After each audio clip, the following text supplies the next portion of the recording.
y nos quede pues este pantallazo de una aquí en la grabación. Entonces, este es como nuestros cronogramas que tenemos hoy. Hoy vamos a trabajar fuertemente en la parte conceptual y de una vez nos ponemos a trabajar en la práctica, ¿sí? En sus proyectos. Y ya lo que nos queda no es mucho, nos queda la sustentación para mí, el modelo y el informe final. ¿Listo? Bueno, chicos, entonces ahí les quería dar esta introducción para que antes de que arrancáramos con nuestro último tema de semestre, ¿sí? Que es todo lo que es el análisis morfológico, ¿sí? El análisis morfológico es uno de los temas muy importantes en este proceso, ¿sí? ¿Por qué? Porque el análisis morfológico ya es la última etapa de diseño, ¿sí? Para que uno ya le encuentre la forma final del diseño. ¿Ustedes qué se les viene a su mente, chicos, cuando escuchan la o morf? ¿Qué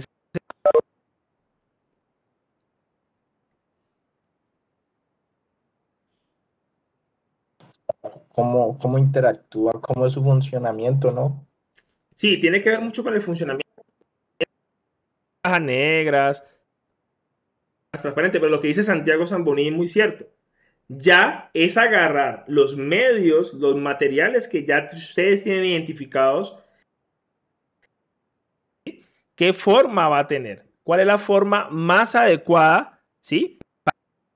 Sería esa forma que de verdad nos va a dar un buen funcionamiento, una forma cuadrada, una forma circular, pero eso no me lo puedo inventar así por así, hay que hacer unos análisis, ¿sí? La forma final de tu dispositivo es lo que nos va a permitir al final encontrar las mejores funcionalidades ergonómicas, las mejores funcionalidades técnicas en todo este proceso. Entonces, cuando ustedes escuchen análisis morfológico, como lo decía Santiago, viene de forma, ¿sí? Entonces, ahí donde uno se pregunta, ¿por qué los productos actuales, los dispositivos actuales tienen esa forma? Eso no es porque alguien por allá quiso hacer un televisor de la época de los 80, lo quiso hacer así grandote, ¿sí? No, es que hagamos un televisor grandote porque yo quiero. No, eso no era así. Era porque dentro de los televisores de antes, ¿sí? Había un tubo horizontal que se llamaba tubos de rayos catódicos y ese tubo era horizontal, o sea, tenía que estar ahí en el televisor para poder inyectar los electrones a la pantalla. Pero entonces el televisor, para poder cubrir, haga cuenta que esta era como la pantalla del televisor, para poder cubrir, ¿sí? Le tuvieron que hacer como esta forma aquí y que uno le decía, uy, los televisores cabezones, ¿sí? Así le llamaban, ¿sí? Los famosos televisores cabezones. ¿Qué pasaba? Aquí adentro había un tubo horizontal, entonces había que taparlo. Y para poder taparlo había que darle una combita aquí y por eso se veía como un televisor así como cabezón. Y eso no era porque ellos quisieran hacerlo cabezón, es que internamente el elemento que estaba ahí tocaba cubrirlo. Entonces, por eso el televisor tenía esa forma, ¿sí? Casi todos los dispositivos, productos comerciales, tienen su forma por algo, ¿sí? Es por algo, por su resistencia, por la aerodinámica, ¿sí? Siempre tiene que haber un porqué. Y normalmente si yo les pregunto, un dispositivo que usted lo maneje casi todos los días o de vez en cuando, por ejemplo, un control remoto de un televisor, ¿de qué forma tiene ese control remoto? ¿Cuál es la forma que tiene ese control remoto? Normalmente Rectangular. tiende a ser rectangular, pero orientado a lo vertical, ¿cierto? Y normalmente tiene un LEDcito aquí, que es el que emite, ¿cierto? Pero normalmente tiene aquí los numeritos, ¿no? Uno, 2, 3, 4, 5, 6, 7, 8, 9 y otros botones pues de volumen, arriba, abajo, etcétera. Y aquí está la carcasita pues que tiene la pila y todo el cuento. Los controles remotos tienen esta forma por varios motivos. Primero porque es un producto que tiene que tener ergonomía, ¿sí? O sea, tiene que ser ergonómico, sujeto a la mano. Y aparte, es un dispositivo que tiene en la parte técnica un concepto de infrarrojo. Entonces, el hecho de que él tenga un LEDcito aquí, que a este LED se le llama, perdón, diodo láser, ese LEDcito necesita estar uno apuntándolo acorde a la dirección de donde está el televisor. ¿Sí? Entonces, este movimiento que el usuario mantiene haciendo, como que, ¿ustedes han visto cuando se le acaba la batería, se le está sacando la batería del control?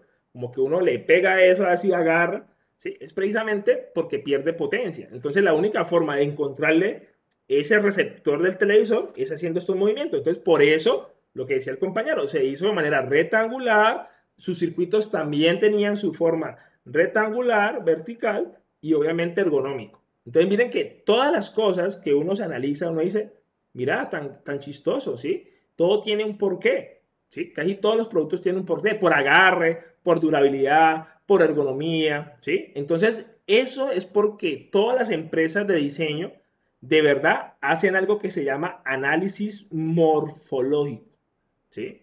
¿Y qué es análisis morfológico? Vamos a encontrar la mejor forma adecuada para mi proyecto. ¿Qué hemos entregado nosotros en posteriores clases? El boceto, ¿cierto? Ganador, y el modelo pues 3D, pero se ve muy superficial. Ahora sí nos interesa hacer un modelo más a detalle, ¿sí? Mucho más a detalle, que nos muestre a nosotros cómo van a ir los elementos interconectados entre sí para darle la forma final, ¿sí? Entonces, ¿se acuerdan cuando hicimos por allá en clases anteriores? Hicimos el famoso árbol de funciones y medios. ¿Quién recuerda qué hacía el árbol de funciones y medios? ¿Quién me recuerda?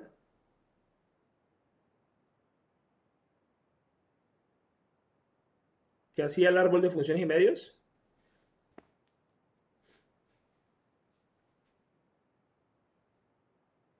¿Quién me recuerda qué hacía?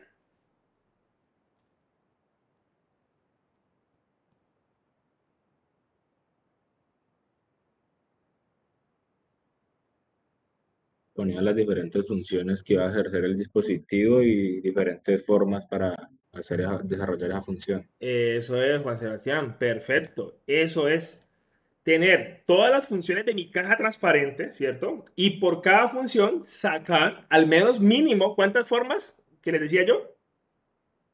¿Mínimo cuántas? Mínimo tres. Eso, mínimo tres. Y ahora, este arbolito que ustedes hicieron nos va a servir muchísimo. ¿Por qué? Porque vamos a agarrar todas las posibles formas de esos elementos y vamos a empezar a combinarlas entre sí para ver qué forma final obtengo de mi diseño. Entonces, el análisis morfológico tiene tres momentos. El primer momento es definir cuáles van a ser mis criterios técnicos de mi diseño para poder hacer mi manual de usuario. Mi segundo momento es definir la arquitectura final de mi producto. Y mi tercer momento va a ser definir la forma final de mi diseño. Entonces, esos tres momentos los vamos a ver hoy para que usted lo tenga súper claro y ya lo empiece a aplicar en su concepto ganador de su equipo de trabajo. Entonces, vamos a empezar con el primer momento del análisis morfológico que es vital, lo que le llaman las especificaciones del producto. Resulta, chicos, que cuando uno compra un producto, supongamos que usted mañana quiere comprar un celular, y yo les pregunto a ustedes, ¿con base a qué criterios usted compra un celular? Precio. Precio, muy bien, ¿qué más?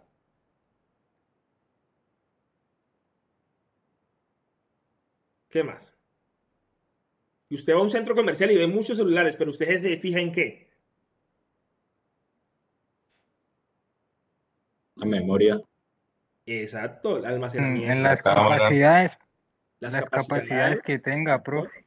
Y esas capacidades, ¿cómo se llama? ¿Cómo se llama todo eso que me están diciendo? Memoria, capacidad, velocidad. Se llaman Especificaciones del sistema. especificaciones. Muy bien.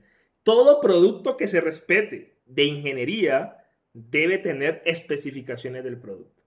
Porque las especificaciones del producto se me vuelven un arma importante ¿para qué? Para vender.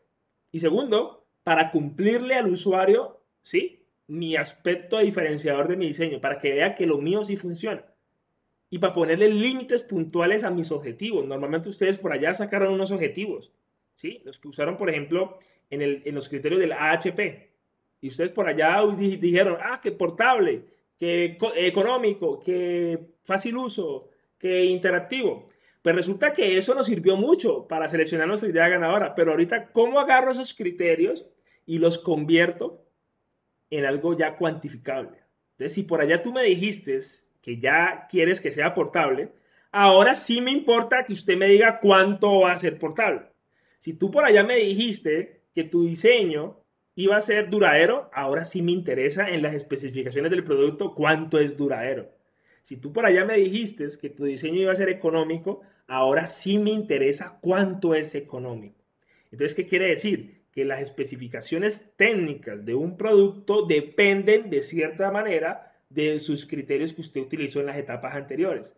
Lo que pasa es que usted ya los utilizó y yo le decía, sean medibles. ¿Se acuerda que yo le decía, sean medibles? Pero ahorita sí me interesa cuánto es medible. ¿Sí? Por ahí usted me dijo, yo quiero que mi dispositivo sea de fácil uso. ¿Cómo yo mido el fácil uso? Y se me convierte a mí en una especificación técnica. Entonces, lo primero que uno debe hacer, chicos, en un análisis morfológico es poder encontrar los criterios técnicos, ¿sí? ¿Cuáles son esas especificaciones técnicas que le vamos a dar un valor para que mi proyecto ya le pueda construir un manual de usuario? Cuando usted compra un producto, ¿usted se lee el manual de usuario normalmente?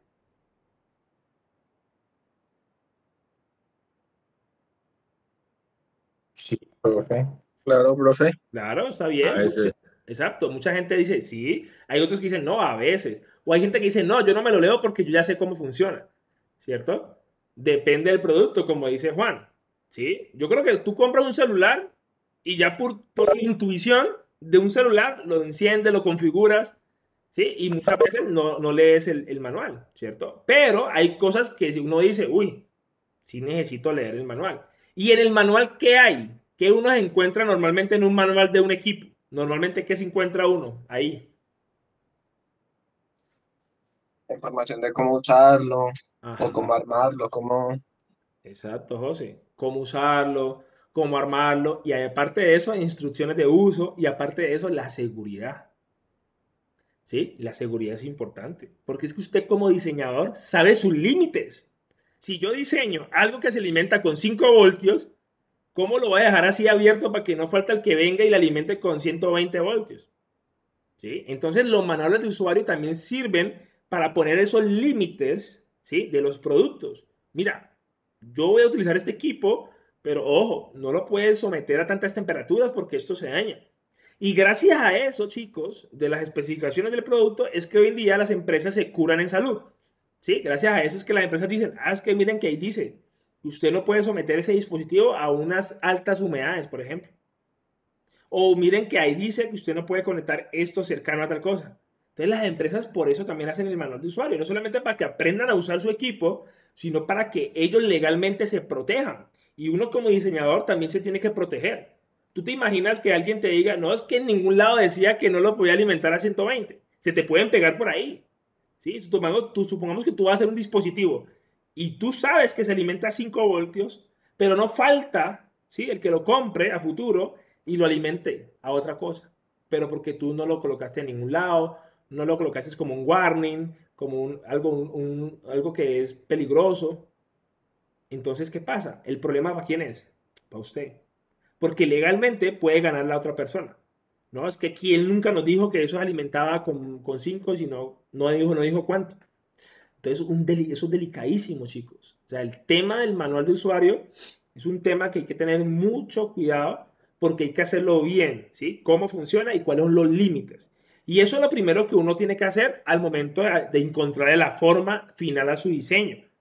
¿Cuáles serían mis especificaciones técnicas, sí? Y también se le llama criterios técnicos. Esos dos nombres usted lo puede encontrar mucho en su vida profesional. Especificaciones técnicas o hay personas también que le llaman criterios técnicos. Entonces, ¿qué es lo que necesito que ustedes hagan aquí? Lo que necesito, chicos, es que encontremos los límites precisos de mis criterios técnicos, ¿sí? ¿Cuáles son esos rangos de operación? ¿Y quién me da eso? Pues los medios que yo vaya a escoger. Porque se supone que ahorita vamos a escoger de esas 3 formas diferentes de hacer una función. Se supone que yo voy a escoger ya mis materiales definitivos para hacer mi diseño. Entonces, a la medida que tú escoges un material, a su vez ya escoges unos límites. Es como cuando yo quiero montar un panel solar, ¿sí? Yo quiero montar un sistema de panel solar. Y obviamente, cuando yo compro el panel, el fabricante a mí me entrega unas especificaciones. Juan Manuel, ese panel produce tanto voltaje y tanta potencia. Yo sé que como diseñador debo jugar con esos criterios. No puedo prometer a la gente que le va a dar más, porque mi elemento que compré no da más de ahí. Entonces hay que tener mucho cuidado al momento de sacarlos. ¿Cómo los sacamos? ¿Sí? ¿Cómo logramos sacar esas especificaciones o criterios? Muchachos, nada más y nada menos que encontrarle una medida y un valor a esos criterios que ya usted utilizó. Ejemplo, miren acá. Supongamos que yo tengo criterios técnicos y quiero hacer una remachadora. Ese es el boceto final de mi idea ganadora. Pero yo tengo criterios que sea rápida, que sea potente, que sea económico, fácil de manejar, duradero y que sea liviana. Que normalmente esos criterios pueden salir de sus criterios del AHP o pueden salir también de sus criterios del árbol de objetivos. También pueden salir de ahí. Pero ¿qué es lo que importa ahorita para poder sacar las especificaciones? Poder encontrarle un valor, ¿sí? Y una medida. Es decir, que si yo digo que mi remachadora que sea rápida, ahora yo tengo que decir cuánto es rápido. ¿Sí? Y tampoco me puedo inventar este valor. Este valor depende de cuál va a ser el material o el medio que usted eligió para esa función. ¿Sí? Entonces, eso es importante. Tampoco puedo poner cualquier cosa. Que sea económico. Ahora sí me interesa cuánto es económico. Pero tampoco puedo colocar un valor así por así, porque también tengo que analizar cuáles son los medios en total que voy a utilizar. Que sea duradera. Entonces ya sé que tengo que encontrar un número aquí, ¿sí? Un valor para ver si es duradera y ver cuánto esto en plata se ve, pues, obviamente representado. Que sea liviana. Ahora me interesa es cuánto pesa mi dispositivo real, cuánto va a pesar. Entonces, los criterios técnicos, chicos, van a salir de sus criterios que ya los tienen. Pero ahorita sí nos vamos a preocupar 100% a saber cuánto, ¿sí? Y hay muchas formas de sacar los criterios. Ya les voy a explicar una tablita que es fácil de hacer. Pero les quiero explicar que existen 3 tipos de especificaciones o criterios técnicos. 3 tipos que usted puede encontrarse. El primer tipo se llaman especificaciones prescritas. ¿Cuándo sucede eso? Cuando yo como diseñador compro materiales y ya los materiales vienen con unas especificaciones. Es decir, que cuando el fabricante ya me entrega a mí las especificaciones y yo ya lo que hago es ensamblar y obviamente mi diseño también va a tener las mismas especificaciones de quién, del fabricante. Si el fabricante me vende un circuito que dice no puede exceder la temperatura a 60 grados, ¿qué significa? Que dentro de mis especificaciones del diseño debo considerar eso, porque ya el fabricante me dijo, ojo Juan Manuel, no vas a someter este equipo a 60 grados, porque esas son las especificaciones prescritas. Cuando usted escuche a alguien hablar de especificaciones prescritas, es porque estas vienen de fábrica, ¿sí? Estas son las que vienen de fábrica. No hay nada que hacer. Tengo que jugar con esas, ¿sí? Pero, también existen especificaciones de procedimiento. ¿Cuáles son esas especificaciones de procedimiento? Las especificaciones de procedimiento son aquellas que yo armo mi diseño y para poder encontrar el rendimiento de un criterio debo calcularlo, debo hacer alguna fórmula, ¿sí? Por ejemplo, cuando usted va a un gimnasio y llega por primera vez a un gimnasio y le dicen cuánto mide usted, cuánto pesa usted, y ellos allá, mediante una fórmula, le dicen, ojo, tu índice de masa corporal es de tanto. Es decir, que ya me están dando una especificación de mi persona. Pero les tocó que hacer una fórmula para poder encontrar el valor. Entonces, cuando a ustedes les toque hacer alguna fórmula física, alguna fórmula de algo, ¿sí? Química, matemática, eso ya se llama una especificación de procedimiento, porque no se puede calcular así por así. O sea, ya no depende del fabricante, sino depende del conjunto de piezas que se empiezan a unir ahí. Otro ejemplo de una especificación de procedimiento, ¿sí? Normalmente cuando uno trabaja en la parte de sistemas de mecánica, ¿sí? Mecánica automotriz. Normalmente tú ves que un motor viene con unas especificaciones. Ya vienen. Pero el rendimiento real de un motor se calcula cuando ya tú lo colocas en marcha y en diferentes condiciones. Y hay fórmulas para calcular el desempeño de un motor en diferentes condiciones. Entonces ahí ya toca sí o sí aplicar la matemática, la física, la química, etc. Toca, porque yo no me puedo inventar el valor por así. Pero existe una última especificación, que esta es la que pasa mucho. Especificaciones de desempeño. Es cuando yo diseño algo y yo no sé qué cumple en cuanto a especificaciones. La única forma de darme cuenta, chicos, es colocándolo a funcionar y hacer pruebas. ¿Sí? Así pasan los carros. Los carros cuando los diseñan con un valor nominal en centímetros cúbicos, en velocidades promedio, pero cuando los ponen a correr, ahí se dan cuenta que ese motor puede alcanzar otros valores que nunca lo habían pensado. ¿Sí? Entonces las especificaciones de desempeño, como su nombre lo dice, depende de las pruebas que yo le haga. Hace unos años atrás existía una empresa que se llama Nokia. Todavía existe, pero era muy famosa por sus celulares. Los celulares Nokia usted los podía tirar, azotar, mojar, esa vaina duraba muchísimo. Y ellos, para poder demostrar la durabilidad de sus celulares, hacían pruebas de testeo. Agarraban unos túneles y tiraban los celulares para que se azotaran y ver cada cuántos golpes ya empezaba a deteriorarse el material. Y eso, gracias a esas pruebas, es que pudieron sacar una especificación de desempeño. ¿Sí? Una especificación de desempeño se necesita sí o sí hacer pruebas. Y cualquiera de estos tres tipos nos puede pasar a nosotros en la vida real. Las prescritas, las que ya el fabricante te da y tienes que cumplir. Las de procedimiento, las que te obligan a ti a hacer un procedimiento. Y las de desempeño, las que te obligan a ti a probar. ¿Sí? Y eso pasa mucho. Entonces yo quiero que ustedes en este momento, dos personas, tres personas, me den un ejemplo de prescritas, por ejemplo. ¿En qué momento usted se encuentra con especificaciones prescritas?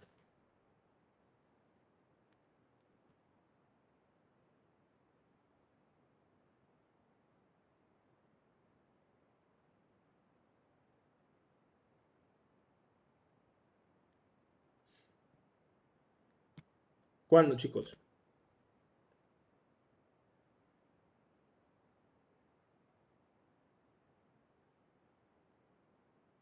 Un ejemplito de especificaciones prescritas.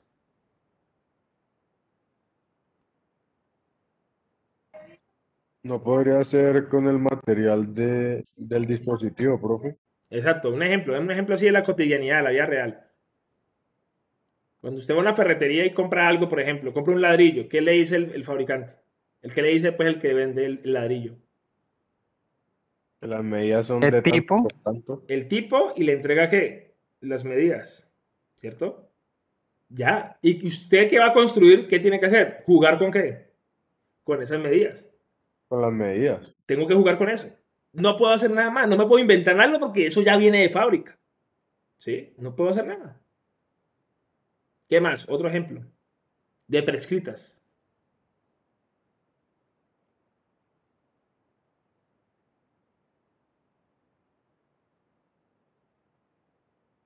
El material de un celular no puede ser, profe. Sí, también hay unos que vienen ya con una especificación de tanta durabilidad y hay unos que ya vienen con especificaciones si se puede mojar o no se puede mojar.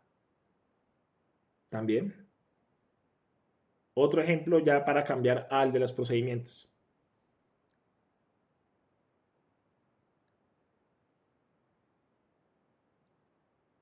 Podría ser un aparato electrónico que le diga cuánto voltaje puede soportar. Eso es.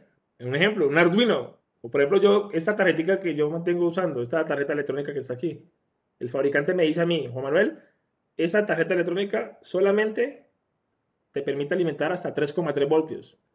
Y yo no puedo hacer nada más. Si yo voy a hacer un diseño con esto, cuando ya arme mi diseño, debo respetar esas especificaciones que ya vienen de fábrica, las debo respetar. ¿Sí? Y cuando yo haga mi manual de usuario de mi diseño, debo contemplar las especificaciones de los materiales que yo estoy utilizando. Muy bien, muy buen ejemplo ese. Ahora, especificaciones de procedimiento. Ejemplos donde usted diga, uy, para poder encontrar el rendimiento de algo, yo debo hacer una fórmula, un cálculo. ¿Dónde pasa eso?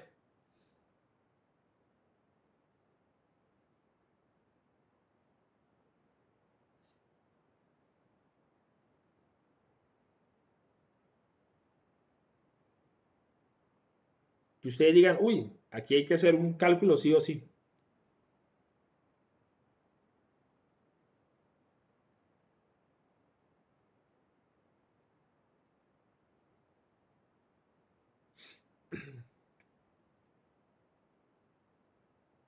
Podría ser un No, ejemplo de un optimización que simulador de vuelo, algo así. Exacto, un ¿Cuál simulador de simulador es? vuelo es un ejemplo que hay que hacer cálculos, hay que estar constantemente haciendo cálculos. Muy bien.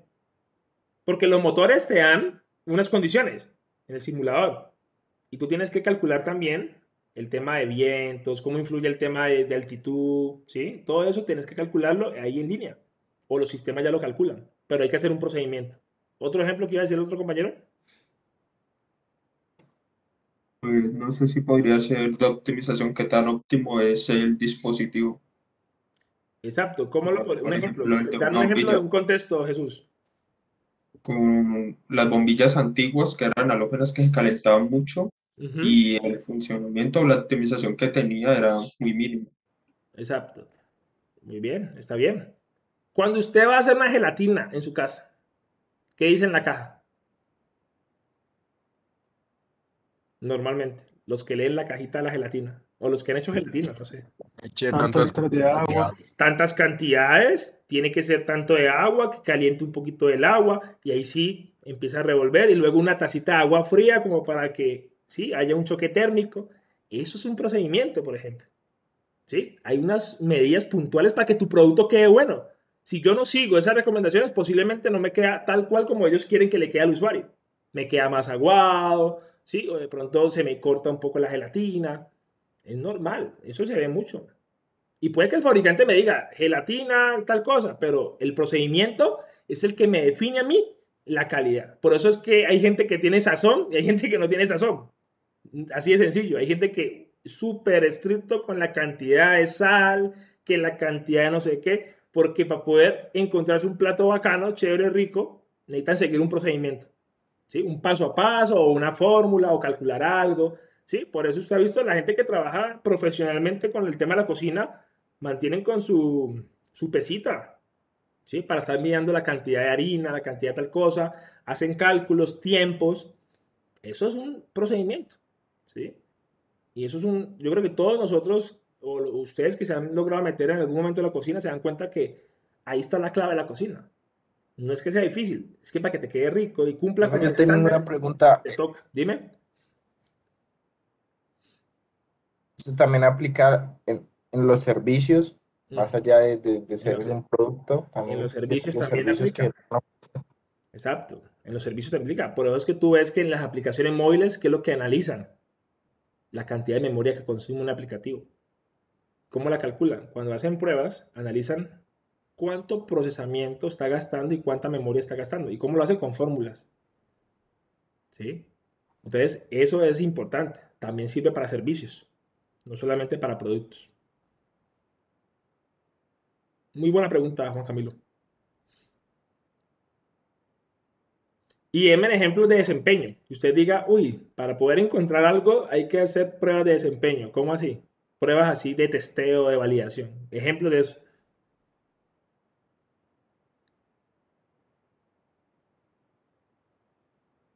La durabilidad de carga de un celular. Sí, tú puedes dejarlo ahí un La tiempo a velocidad de ver. un carro, ¿El qué? El Esteban. desempeño de un carro El la de- velocidad 4x4. de un carro, Exacto, la velocidad de un carro, el desempeño en una 4x4 es que cuando no estás ahí en sitio no te das cuenta. Tú puedes tener una 4x4 en la ciudad, pero no vas a encontrar de verdaderamente el desempeño, ¿sí? Al momento, ¿sí? De ya estar ahí en la montaña, en la trocha, ahí donde tú verdaderamente ves el desempeño real. Entonces tienes que someter el producto a esas condiciones para poder encontrar eso, ¿sí? Muy buen ejemplo es, por acá dice Juan Andrés, cantidad de errores o fallos que se encuentran en la aplicación, claro, eso pasa. Eso es una forma de buscar el desempeño. Por eso, gracias a las especificaciones de desempeño es que nació uno de los mejores trabajos ahorita pagos, los que le llaman los testeadores de videojuegos. Hay gente que trabaja y se dedica a eso, a pasarse un juego, ya sea de computador o de cualquier consola, y empezar a encontrar los posibles errores, ¿sí? A testear, a testear, a testear. Y hay gente que gana, se con la gana, comida también, ¿cómo, los José? catadores de comida. Los catadores, exacto, es un ejemplo de especificaciones de desempeño. Los catadores de vino, etcétera, comida, lo que sea, café, son gente que analiza su experiencia, su contexto para poder dar un desempeño. Este café es de alta calidad, este café le falta yo no sé qué. Por eso cualquiera no puede hacer esto. Normalmente si uno quiere hacer pruebas de desempeño, pues tiene que estar viviéndolo, ¿sí? Viviéndolo para poder darse cuenta. Un buen ejemplo es. Excelente. Entonces, estos tres tipos, chicos, ustedes se lo pueden encontrar al momento de sus proyectos. No quiere decir que siempre tienen que ser prescritos, no quiere decir que siempre tienen que ser de procedimiento o de desempeño. Esos aparecen, ¿sí? Dependiendo de sus criterios técnicos que usted tenga. ¿Qué tal que usted tenga un criterio que sea, no sé, que sea potente? Como lo mostré ahorita en mi remachadora, ¿sí? Que sea potente. Pero pues yo no me puedo inventar el valor. Yo tengo que averiguar quién va a ser ese elemento que me va a dar esa potencialidad, ¿sí? ¿Cuánto? ¿Cuántos newtons? ¿Cuántos joules? Por ejemplo. Ah, que el fabricante no lo da. Ah, me toca calcularlo. Entonces ya estaría haciendo un procedimiento. Ah, no, que no sé cómo se calcula. Ah, bueno, entonces póngalo ahí en una pared a ver hasta cuándo funciona eso. ¿Sí? Mida la fuerza con un tester, un multímetro de fuerza. Hágalo. Entonces, a veces uno es de buenas que el fabricante le entrega a uno, vea, mijo, estas son las especificaciones de sus productos que usted va a usar. Pero a veces le toca a uno calcularlas o a veces le toca a uno desempeño. Entonces, para que se den cuenta que no hay una receta, no hay una fórmula que le diga que usted tiene que tener tantas cantidades de prescritas, tanta cantidad, no, eso se da natural, ¿sí? Se da naturalmente, dependiendo de lo que yo esté haciendo. Si alguien está trabajando con máquinas, lo más típico en las máquinas es que hayan las tres, prescritas, procedimiento, desempeño, ¿sí? Porque en la máquina se requiere ver su desempeño, obviamente. Entonces, depende del contexto, depende de la idea, ¿no? Depende de la idea que tú tengas. Puedes trabajar con prescritas, puedes trabajar con todas o puedes trabajar con procedimiento. Lo importante, independientemente cuál escojas tú, lo importante, chicos, es que les toque que encontrar la medida y el valor para esos criterios, como vamos a hacer a continuación. Aquí yo les traía otro ejemplito, ¿sí? Otro ejemplito de especificaciones prescritas. Por ejemplo, cuando uno compra un aluminio, una hoja de aluminio, una aleación de aluminio, a uno el fabricante le dice, vea, eso tiene que tener una aleación 7075 T6, es una norma, ¿sí? Y no supera los 500 milímetros. Eso ya me lo entrega el fabricante y yo ya tengo que jugar con eso. Una especificación de procedimiento. Si yo quiero calcular cuánta presión soporta ese aluminio, debo hacer una fórmula. La capacidad máxima de elongación del aluminio depende de qué? De la presión que se ejerza sobre él, sobre la unidad de área. Y eso me lo tengo que calcular yo. O una especificación de desempeño. Que yo agarre el berraco aluminio, la aleación de aluminio, y le ponga peso encima y peso y peso y peso hasta ver hasta dónde me soporta. En este caso, pues me di cuenta que me soporta hasta 6.000 newtons, pero lo probé, lo comprobé. Entonces, uno en la vida profesional tiene que tener en cuenta los tres tipos de especificaciones, porque usted va a hacer de todo. Usted va a hacer productos, usted va a hacer servicios más adelante, y necesita tener en cuenta esto para que pueda construir de una manera efectiva su manual de usuario. Entonces, gracias a estas especificaciones que la gente construye el manual de usuario, ¿sí? Y como les dije en un principio, el manual de usuario, más que enseñar cómo se usa, lo importante es que las empresas que hacen productos se curan en salud de una demanda, de algo que venga encima, ¿sí? Esto muchas empresas en el mundo les ha pasado cacharros. Hasta la industria de los videojuegos. La industria de videojuegos hace muchos años atrás recibieron muchas demandas porque habían juegos que eran catalogados para adultos, para mayores de edad. Y en esa época no existía el famoso sellito, el sellito que le ponen hoy en día a los videojuegos, que el sellito E, que el sellito tal, ¿sí? Que le ponen pues ahí como un sellito de calidad. No existía. Entonces hubo demandas y demandas. Vea, es que mi hijo está jugando X juego que mata gente. Entonces ellos quisieron, encontraron un gremio para trabajar con la especificación de uso y crearon pues todas las categorías de 18, de niños, de 2 en adelante, 3 en adelante, para todos, ¿sí? Entonces ya con eso ellos se curan en salud. Usted verá si juega GTA, donde usted roba, mata carros, lo que sea, usted verá, pero ya usted no me puede mandar, porque ya está el sellito que dice que esto es para tanta edad, mayores. Entonces eso es importante, porque gracias a las especificaciones del producto, yo puedo crear mi manual de qué? De usuario. Y el manual de usuario se vuelve indispensable en todo proceso de diseño. Entonces, vamos a hacer el ejemplo que les dije ahorita. Supongamos que yo tengo mi remachadora, ¿cierto? Entonces, yo tengo aquí mi remachadora. Haga cuenta que estoy como ustedes están en este momento. Tengo aquí mi remachadora, ¿cierto? Y aquí escogí mis criterios de mi proyecto que ya he manejado anteriormente desde el árbol o desde el AHP. Entonces, ¿ahorita qué hago? Ahora hago una tabla, ¿sí? Hago una tablita donde coloco el objetivo, ¿sí? O mi criterio, que sea rápido, que sea potente, fácil de manejar, duradero, liviano, económico. Pero ahora, en la especificación técnica, que ya sabemos que pueden ser 3, ¿sí? Prescrita, de procedimiento, de desempeño, la que usted encuentre, y voy a darle un valor a esto. Entonces, en mi remachadora yo dije que yo quiero que sea rápida. Como ahorita yo ya tengo que decir cuánto, entonces investigo cuál de mis elementos que yo tengo en mi árbol de funciones y medios me puede cumplir con ese criterio de rapidez.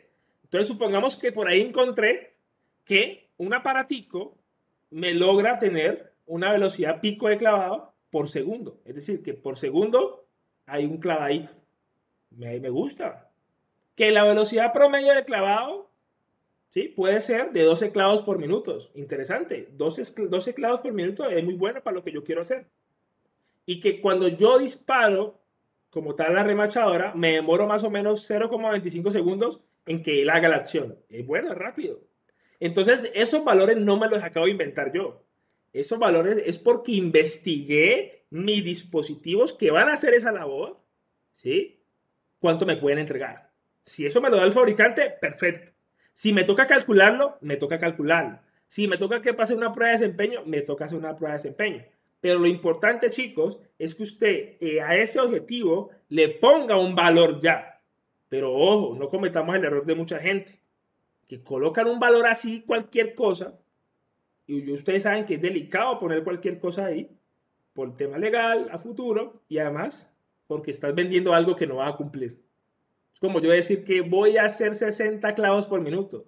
Sería un error de mi parte decir eso, ¿sí? Colocando aquí 60, sabiendo que mi elemento que yo voy a utilizar no hace eso, ¿sí? Entonces, gracias a esto se evita que usted y su diseño venda cosas que no son y se metan problemas. ¿Listo? Ahora, que sea potente. Es algo que yo quiero cumplirle a mi usuario, que sea potente, pero ahorita me interesa es cuánto es potente. Entonces, en este caso, encontré que el elemento que hace el clavado me genera una energía menor a 40 joules, que no está mal para un taladro, pero pues puede competir. Y fuerza de clavado me logra tener hasta 2000 newtons de fuerza de clavado. Comparándolo con los demás, me parece que es un buen elemento que me puede cumplir con la potencia. Obviamente lo investigué, no me lo inventé. Investigué los diferentes sistemas de golpe, ¿sí? O de clavado. Vi que había de 1500 newton, vi que había de 4000 newton, vi que había de 3000, pero quise manejar 2000 para el tema que mi objetivo era crear una remachadora de fácil uso para la casa. Fácil de manejar. ¿Cómo mido fácil de manejar? De muchas formas. La cantidad de botones que usted tenga, la interacción. En este caso, lo fácil de manejar yo lo relacioné a qué. Como es una remachadora, entonces la remachadora, pues su peso no puede ser mucho. Entonces, por eso el fácil de manejar, yo lo relacioné con la maniobrabilidad que usted tenga de su remachadora.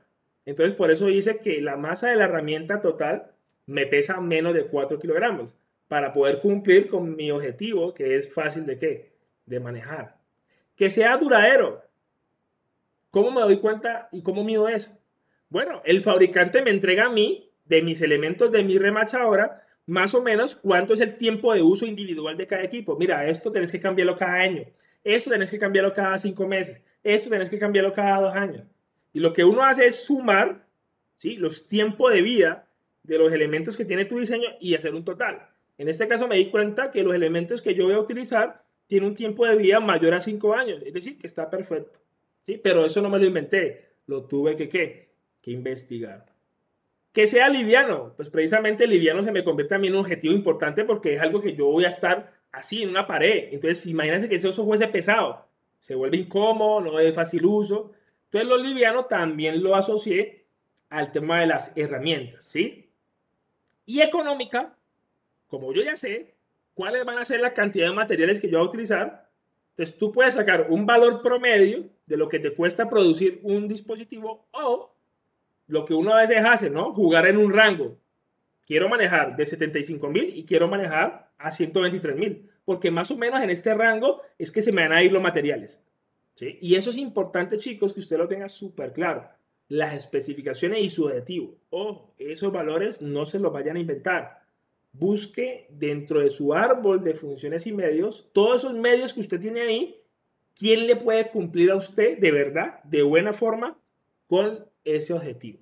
Entonces, esto es lo primero que uno debe hacer antes de buscar la forma, ya tenerla clara, cuáles van a ser mis criterios para poder construir mi manual de usuario a futuro y poder ya cumplirle de verdad al usuario que tanto está esperando de mi producto. Entonces, esto, chicos, es importante como primera instancia, ¿sí? Mi primera tarea de esta entrega final es esto, hacer la tabla de criterios técnicos, ¿sí? Pero les voy a dar un consejo. Saquen sus criterios, ¿sí? Saquen sus criterios y por ahora no le ponga la especificación. Espere un momento. Espere un momento para ver qué elementos, ahorita que hagamos el análisis morfológico, qué elementos son los que definitivamente usted va a utilizar para su diseño. Y ahí sí, venga, se lo investiga y pone sus qué, sus especificaciones, ¿sí? Porque qué tal que usted por allá ahorita se dé cuenta que tiene un material muy bueno y lo va a usar, entonces te tocaría que estar cambiando la tabla. Entonces, más bien, cree sus objetivos y ahora le pone las especificaciones cuando hagamos ya la forma final de mi diseño. Ay, voy a utilizar un Arduino, por ejemplo. Un Arduino voy a utilizarlo. El Arduino tiene alimentación de tanto y esas especificaciones tiene una velocidad de procesamiento de tanto. Eso me puede servir para esta tabla, ¿sí? Entonces, ese es un consejo que yo les doy. Escojan sus criterios, que ustedes los tienen, ya los tienen, AHP, árbol de objetivos, ya los tienen. Escojan los que verdaderamente usted puede medir con sus elementos, ¿listo? Entonces, ya terminamos la primera parte del análisis morfológico. Nos faltan dos partecitas más y culminamos, ¿listo? Hasta ahora, ¿alguna pregunta, duda, lo que hemos hecho?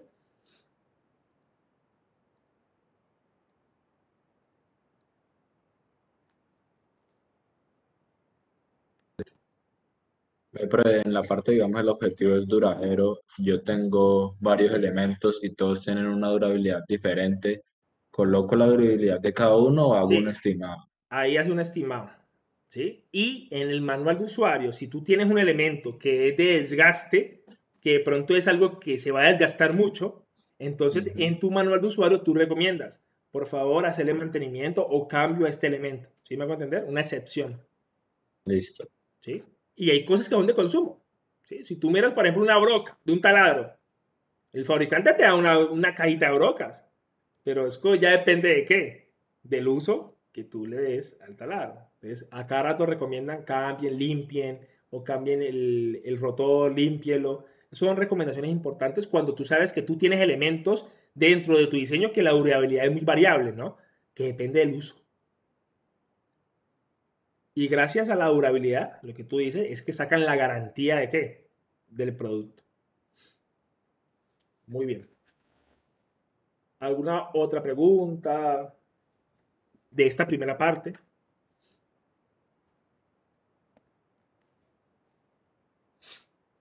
Profe, ¿cómo vamos a evaluar nuestra solución? Ujú. Usted ya tiene una solución ganadora, ¿sí? En su equipo. Entonces, ahora, como vamos a encontrar la forma final de ese diseño ganador, entonces empieza a sacar sus especificaciones técnicas, saque sus objetivos y encuéntrele una medida. Pero esa medida, recuerden que ya va a depender de los medios que tú vayas a utilizar ya finales en tu diseño. ¿Listo? Ojo, no vayan a sacar pues todos los criterios del árbol de objetivos, saquen los que ustedes consideran más importantes del contexto con los que su usuario lo va a evaluar a usted. ¿Listo? Entonces ya tenemos una primera tareita. Primera tareita en el equipo de trabajo es agarrar su criterio, su idea ganadora, y empezar a armar sus especificaciones técnicas, ¿sí? Recuerden que a varios de ustedes les recomendé que ese árbol de funciones y medios tenían que mejorarlo, ¿sí? Algunos no tenían todos los medios para todas las funciones. Hay que mejorarlo para poder hacer esto que tenemos acá. ¿Listo? Bueno, otra pregunta.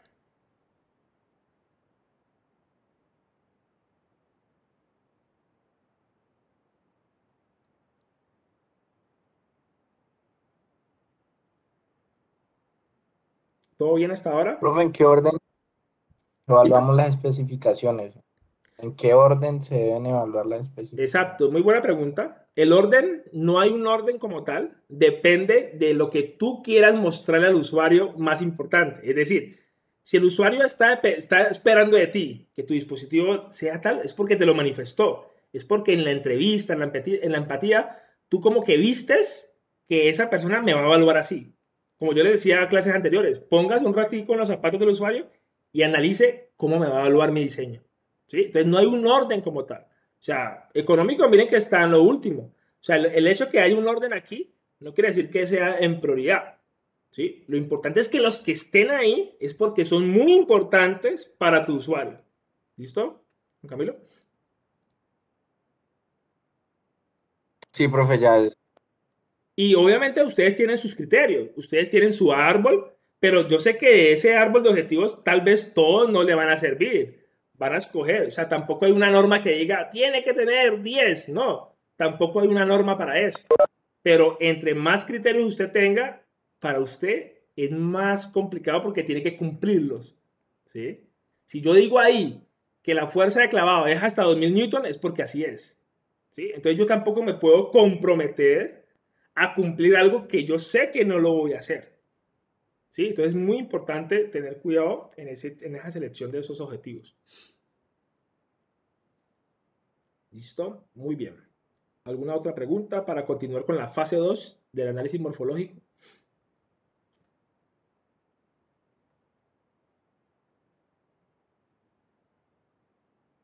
¿Todo bien?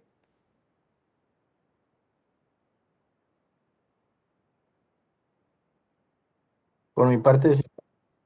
Bueno, vamos entonces para la segunda fase. ¿Sí? Vamos a ver ya entonces las formas. Vamos a preocuparnos por las formas y la arquitectura. ¿Sí? Entonces, ojo pues, acá hay dos palabras importantes dentro del análisis morfológico. Está la arquitectura de un producto y está la forma final de un producto. Son dos cosas distintas que tenemos que analizar. Cuando ustedes me escuchan hablar de la palabra arquitectura de un producto, es la forma en que tus dispositivos que vas a tener en tu producto van a estar relacionados. ¿Sí? ¿Cómo van a estar relacionados estos dispositivos? Y cuando hablo de la forma del producto, es teniendo esos dispositivos en mi producto, X dispositivos, ¿qué forma final va a tener ese diseño? Son dos cosas distintas, ¿sí? Supongamos, celular, un celular. ¿Qué arquitectura tiene un celular? Todo está integrado. Es una arquitectura que los elementos están, ¿qué? Integrados. Pero si yo les digo un Lego, si yo tuviera un Lego aquí, ¿ustedes qué dirían de un Lego, por ejemplo? La arquitectura de un Lego, ¿qué es? ¿Algo integral o algo más modular?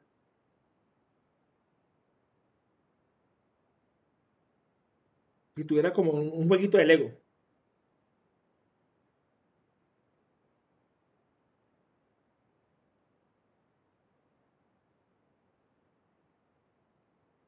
¿Qué dicen ustedes?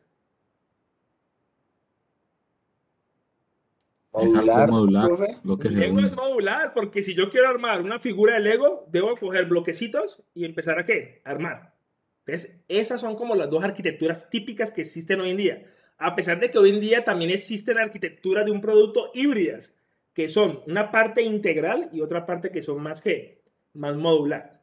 Les pongo un ejemplo, un carro. ¿Qué viene siendo un carro? ¿Cuál es la arquitectura de un carro? ¿Cómo están los elementos interconectados entre sí? ¿Integralmente o modularmente? O una mezcla de los dos.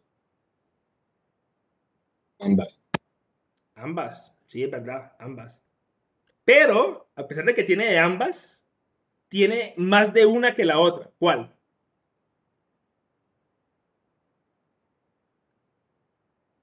Un carro.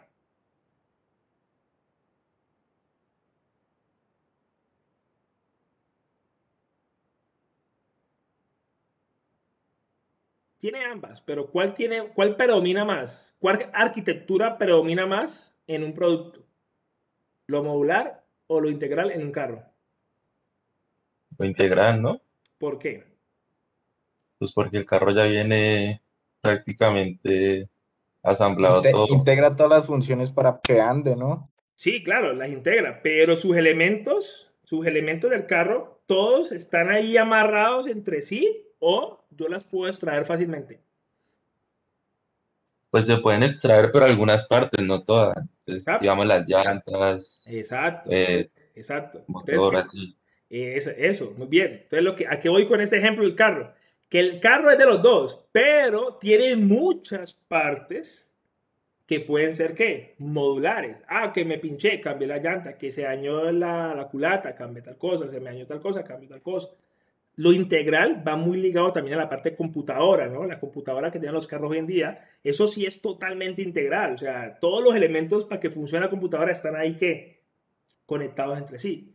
Pero, ejemplo, supongamos, se me dañó una llanta a un carro. ¿Será que el carro se dañó totalmente?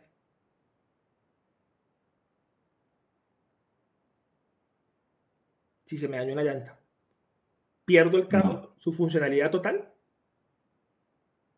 La principal que no. es andar, sí se ve afectada, porque la llanta depende mucho de eso, de andar.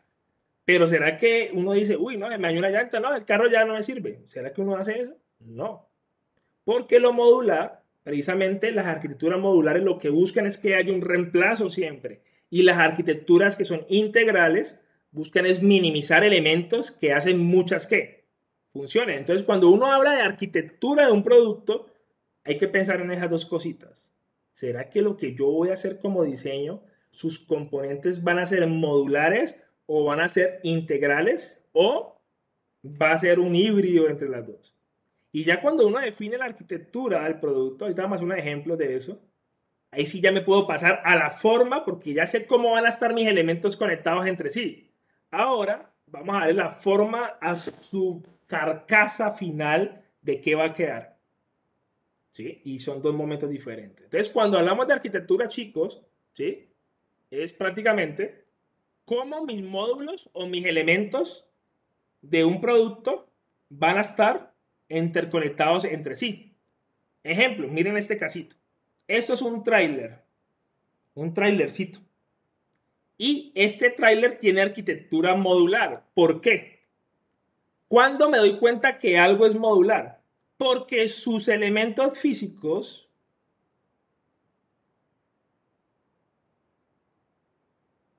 hacen una función.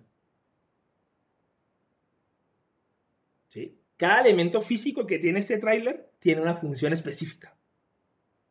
Cuando hablamos de algo integral, ya lo vamos a ver, cuando los elementos hacen más de una ¿qué? Función. Entonces, por ejemplo, miremos este tráiler. Tiene una caja, está aquí, tiene un enganche,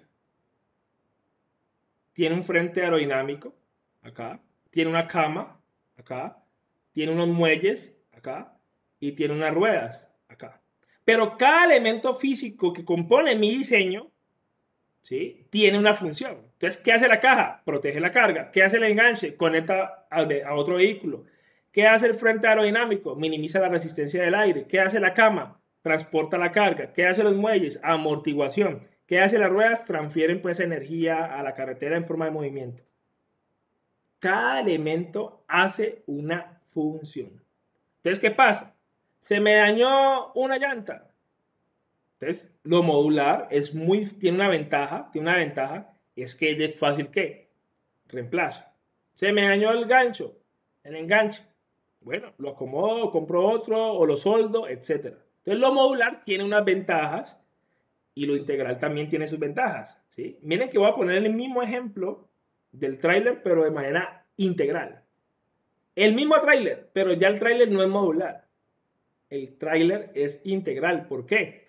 Porque los elementos físicos ya no solamente van a ser una función. Los elementos físicos ya van a ser más de una ¿qué? Función. Entonces se ve más integrado todo, ¿sí? Más integrado todo, que si se daña un elemento, posiblemente el impacto en el producto va a ser muy grande, ¿sí? Porque ese elemento posiblemente me hacía más de una ¿qué? Función. Entonces, cuando usted vea o usted tenga un diseño que tiene elementos que son como por independiente y cada uno hace una función, bueno, ya usted sabe que puede ser algo modular. Pero si usted tiene elementos que de ese elemento dependen muchas funciones, entonces ya usted dice, uy, esta vaina ya está teniendo algo que integral. O puede pasar que en mi diseño yo tenga una arquitectura, una parte modular y una parte ¿qué? Integral. Y es por eso que normalmente cuando uno hace un análisis morfológico, uno primero piensa en el equipo de trabajo. Bueno, chicos, ¿será que nosotros vamos a ubicar las cosas de forma más integral o vamos a hacerlas de forma más modular dependiendo de mi contexto? Ahorita yo les vamos a mostrar unas ventajas y unas desventajas para que ustedes lo vean. Ejemplo, miren este ejemplo. ¿Por qué esa navaja suiza es un diseño modular?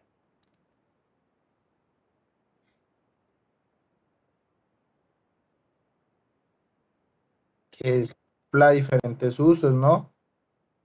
Podría ser o qué. Sí, pero ¿quiénes? ¿Quiénes hacen diferentes usos? Cada gadget o pues cada... Ahí hay una navajita, hay un alicate, unas tijeras, ¿cierto? Un atornillador por ahí. ¿Qué significa si a mí se me daña esto? Si a mí se me daña este alicate, ¿será que tengo que botar la navaja porque ya no funciona?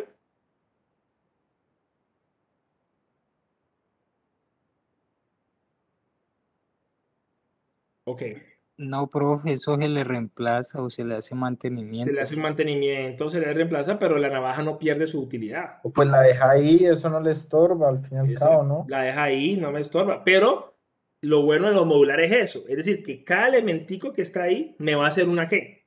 Una función. En cambio, por ejemplo, miren este cuchillo. Este cuchillo todo es enterizo, desde la cuchilla hasta el mango. ¿Sí? ¿Por qué es diseño integral?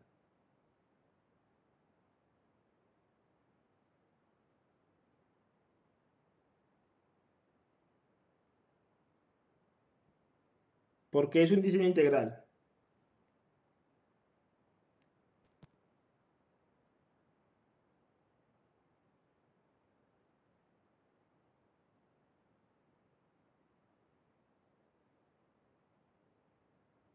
Pues porque la función, por ejemplo, del mango también de ahí depende Del la función que hace agarre, de la fuerza, el de la filo. Ajá. cuchilla. Exactamente. Entonces, por ejemplo, si se daña uno, pues ya queda.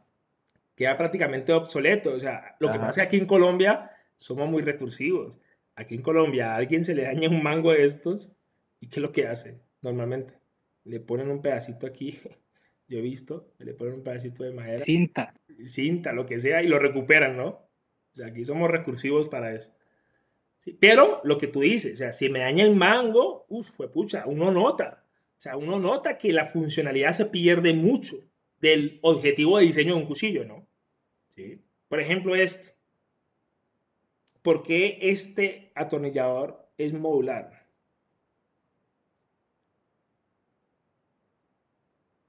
Porque se le puede ir cambiando la punta y eso. O sea, Profe, pues se modula las circunstancias que se vaya a Dependiendo de usar, lo que ¿no? uno necesite, Si se exacto, necesita son una de elementos. estría, uno de pala, pues se le acomoda el gadget. Exacto, usted lo adecua. Entonces tiene una ventaja lo modular, ¿no? Que es como muy personalizable. Pero el atornillador de pala, que está al lado izquierdo, bueno, en mi caso al lado izquierdo, eh, ¿cómo sería? Integral porque todo está, miren que está súper interconectado entre sí y ese mango depende, pues, obviamente de muchas funciones. ¿Sí? Profe, pero yo tengo una Funciones. pregunta, ¿qué se Dime. entiende por integral? ¿Sí me entiende? Integral es cuando elementos físicos hacen más de una función. O sea, este señor no solamente es para agarrar, él también ejerce fuerza sobre qué? Sobre esto. O también puedes ver algo integral cuando los elementos entre sí, ¿sí? Están todos integrados en un mismo conjunto, ¿no? Está todo ahí apretadito y que es difícil de extraer, ¿no? ¿Qué pasa si se te daña ahí, por ejemplo, la pala? ¿Para qué queda sirviendo ese mango ahí?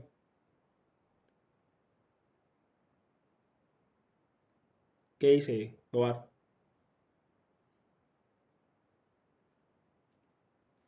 No sé, profe, la verdad, no sé qué haría con el mango. Le pondría una bicicleta o algo así.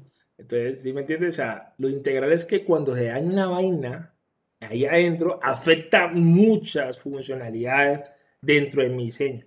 ¿Sí? Es por ejemplo este caso. Miren este caso que es más fácil para Pero, profe, ustedes. bueno, ¿y si se daña el mango del otro, del modular? Claro, obviamente, o sea, se puede dañar el mango del modular, pero si tú analizas en funcionalidad, o sea, yo estoy colocando los casos extremos, ¿no? En funcionalidad, ¿qué funcionalidad me da cada elemento de estos? ¿Algo igual o algo distinto? Distinto. Distinto. Es decir, que cada elemento en lo modular hace una función. En cambio, en la integral, un elemento hace muchas, ¿qué? Muchas tareas. ¿Sí? Entonces, ahí ya tú logras identificar algo integral versus algo modular. Obviamente, si se daña, pues se puede comprar un repuesto o si se pierden las copitas, puedes comprar más fácil un repuesto que algo así. ¿Sí? Si tú miras un atornillador, vea, se me dañó esto y me quedé con este mango. ¿Dónde venden esto? Es más difícil, ¿sí? Que algo que ya está diseñado modular, ¿qué? Mente. Por ejemplo, aquí en este computador. ¿Por qué? ¿Cuál es modular y cuál es integral? El modular sería la dos stock. ¿Cuál? El de sobremesa. No te escuché muy bien, Jefferson. El de sobremesa, profe. El de Sería modular. mesa, el desktop, exacto, muy bien. ¿Por qué modular este? Porque, pues, por ejemplo, la pantalla no es indispensable, o sea, tú la puedes cambiar, o sea, en caso de llegarse a dañar, no es que la torre deje de funcionar. Exacto. Y además, su concepto es para que sea así modular, otra pantalla, me dio comprar otra pantalla, pero esa salida de esa torre que es para mi pantalla cumple ya con que yo le puedo acordar una más grande, una más chiquita, sí, la puedo adecuar, la puedo personalizar, ¿no? ¿Y por qué el portátil tiende a ser integral? ¿Por qué? A pesar de que alguien me dice, profe, pero un portátil también se le puede sacar la memoria. Sí, sí se le puede sacar. Pero ¿por qué es considerado integral? Pues si daña la pantalla Porque tendría que mandar a arreglarlo todo, igual que el sí, teclado. profe, ya es como más todo en uno, Exacto. más, Como es un todo como en más de la uno. clase. Exacto. Miren que esto tiene toda la razón lo que ustedes están diciendo. Este mismo caso le pasó a una empresa hace muchos años que se llamaba Compaq. No sé si se acuerdan de esa empresa de computadores. Compaq y Acer. Esta empresa de computadores tenían un chip de video aquí. Y resulta que ellos, por optimizar rendimiento, costos, este chip de video, ¿sí? Obviamente servía para manejar todo el video de la pantalla, pero también aportaba de soporte a algo el procesador. Pero resulta que ellos tuvieron un problema de diseño. Sufría mucho calentamiento esta tarjeta de video. Y se calentaba tanto que el teclado se calentaba. Y aparte la pantalla llegaba a un momento que se ponía negra o algunos punticos de píxeles, se quemaban los píxeles, por el mismo calor de este error de diseño que habían tenido ellos. Y ellos en su empresa, por eso sus ventas empezaron, Compaq no existe, ¿sí? Hoy en día es Hewlett Packard, pues la compró, pero empezaron así, abajo, abajo, abajo, abajo, abajo. Porque como su diseño es integral, posiblemente esta interconexión interna entre todos afecta más de un elemento y afecta mucho la funcionalidad. ¿Sí? Todo está compacto, todo está supermente integrado. A pesar de que el mantenimiento se le puede hacer, claro, se le puede sacar, usted lo puede abrir, puede sacar la memoria, pero es el concepto diferente a un escritorio. El escritorio tú lo sacas, es más fácil la extracción de todo y se le puede personalizar nuevas cosas, se le puede personalizar nuevos elementos. ¿Listo? Entonces, es un buen ejemplo, por ejemplo, el de escritorio y el de laptop. ¿Listo? Tobar, ¿ya lo vistas? Tobar, que me preguntó ahorita.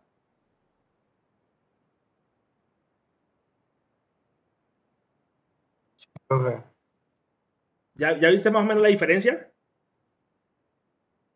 Sí, profe, ya comprendo. Ahora, Sino que vamos con a... el Dime, cuchillo y dime. eso era más difícil. Con el cuchillo y eso era más difícil. Exacto. Son ejemplos que uno se puede encontrar. Un celular, o sea, si ponemos el de un celular normal, viéndolo así, ¿es que modular o integral? Integral, profe. Eso es totalmente integral, o sea, todos los elementos dependen de uno con respecto a otro. Ah, y no falta el que le diga a uno, profe, pero es que la pila se le puede sacar. Sí, claro, tú lo puedes desarmar y cacharear y cambiarle, pero todos sus elementos para que quede compacto y cumpla con la portabilidad de un celular, tiene que estar integrado. ¿O acaso usted llega y coge la cámara y se la conecta por acá? ¿O usted agarra la batería y se la conecta por acá? ¿O usted agarra, por ejemplo, la pantalla y se la quita fácilmente? Ahí ya uno hablaría de un celular más modular, ¿no? Aquellos celulares, hubo un concepto de celular hace un tiempo atrás, creo que no me acuerdo la marca cuál era, que tú podías comprar el módulo y le podías adaptar cosas. Es decir, que ya era un concepto más híbrido, orientado más a modular, ¿sí? Pero esto tiene sus ventajas, ¿sí?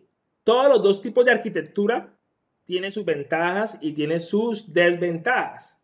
Ejemplo, ventajas del diseño integral. ¿Qué ventajas tiene hacer una arquitectura integral en un diseño? Es que es muy difícil de copiar para los competidores. ¿Quién me dice por qué esto es una ventaja? Que un diseño integral sea complicado copiar para la competencia.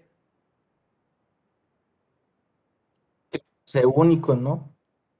Sí. Sí, claro, pero ¿por qué creen que es una ventaja del diseño integral que sea difícil de copiar? ¿Por qué?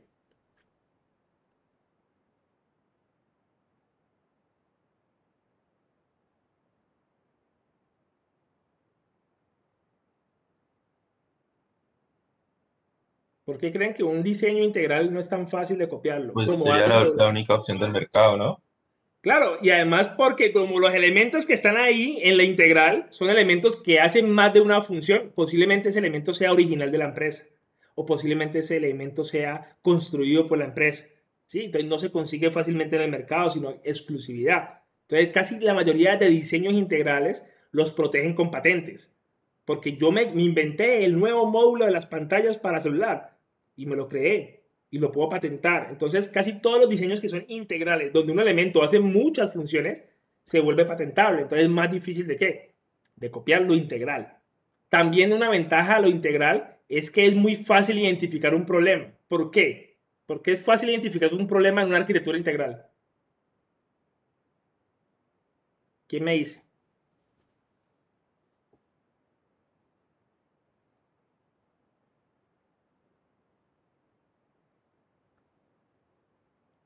Cuando usted se le apaga el display de su celular y usted lo lleva a reparar, ¿qué es lo que hace el técnico normalmente? Cambiar el display por inicio. Lo cambia el display, pero empieza a medir y a identificar, ¿sí?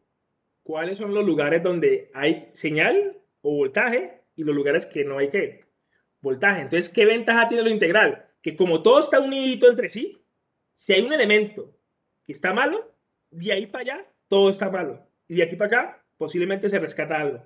Entonces, lo integral como es tan en conjunto de cosas, encontrar un problema que de pronto me está afectando otro problema gigante, es muy fácil de identificarlo con las medidas, ¿sí? Y eso es una ventaja que tiene el diseño integral, ¿sí?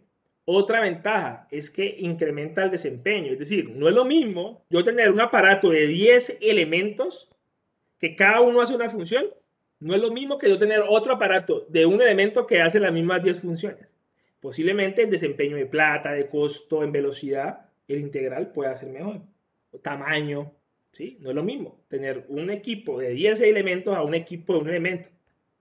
Incrementa el desempeño. Y lo bueno del integral, una ventaja, es que reduce los costos de la implementación.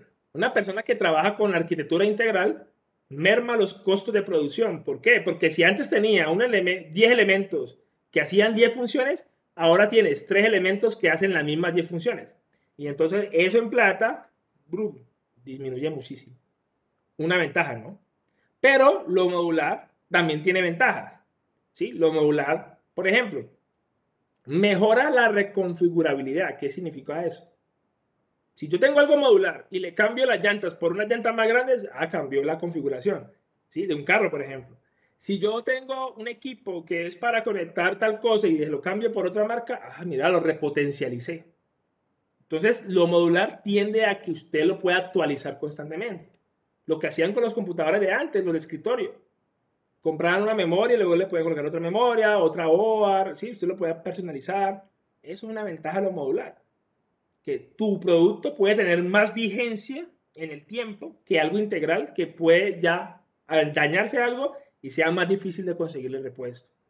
Una ventaja también de lo modular es que mejora incrementa la variedad de nuevos productos en el mercado. Es decir, que puede que hoy saquemos un producto modular y en un mes sacamos el mismo producto modular, pero con otro proyecto o en otro concepto diferente. O sea, nomás le cambié la forma y es el mismo.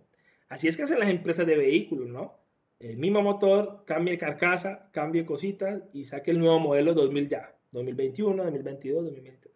Entonces, lo modular tiende a tener esa ventaja, que se pueden introducir nuevos productos rápidamente.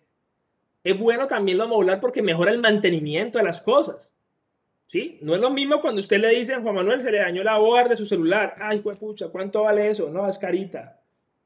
A que usted le diga a Juan Manuel, mira, puedes encontrar el repuesto para esto, de modular, el repuesto original, el repuesto chino, el repuesto coreano, ¿sí? Es decir, que usted puede encontrar hasta el repuesto pirata, lo que usted quiere comprar, existe. Entonces, el mantenimiento de un equipo modular es más fácil de conseguir el mantenimiento de él. Y algo también muy interesante como ventaja de lo modular es que lo integral, cuando uno hace algo integral, si yo no hago esto, no puedo pasar para la siguiente etapa. En cambio, lo modular, yo puedo trabajar en paralelo. Aquí están trabajando en el motor, aquí están trabajando en la carcasa, en el chasis, aquí están trabajando en la amortiguación, aquí están trabajando, por ejemplo, con el sistema electrónico y luego llegan y lo juntan. Entonces, lo modular tiene una ventaja, es que puedes trabajar en paralelo, un equipo acá, otro equipo acá. En cambio, lo integral no. Lo integral es que si tú no avanzas esta etapa, no puedes hacer la siguiente etapa, ¿sí? Entonces, ahí hay una ventaja muy interesante entre los dos. Pero los dos también tienen desventajas, ¿sí? Los dos tienen desventajas. Diseño integral, diseño modular tiene sus desventajas. Una desventaja, ¿sí? Muy fuerte, por ejemplo, del diseño integral, es que cuando usted ya manda a hacer su producto integral, si usted se equivocó, chicos, prácticamente le toca que volver a producir. Porque después de que usted mande a hacer algo integral, ya no hay reversa atrás. Te toca que volver a empezar. En cambio, en lo modular es más fácil controlar eso. Una desventaja también es que cuando tú creas algo integral, es algo que es muy propio tuyo, pero entonces no hay mucha variedad en el mercado. Es decir, como no hay mucha variedad, no se puede conseguir fácilmente los repuestos muchas veces. Es una desventaja grandísima.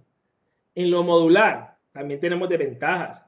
Es que lo modular da pie a que aparezcan copias de los productos, a que aparezcan accesorios que son copia, ¿sí? Piratería de los productos, porque es modular, ¿sí? Los que de pronto saben de carros o han acompañado a su papá, a su mamá a reemplazar una pieza de un carro, saben que allá usted le pregunta, original, chino, coreano, ¿cuál quiere? ¿Por qué? Porque lo modular tiende a que sea muy imitado, se pueda sacar imitaciones, ¿sí?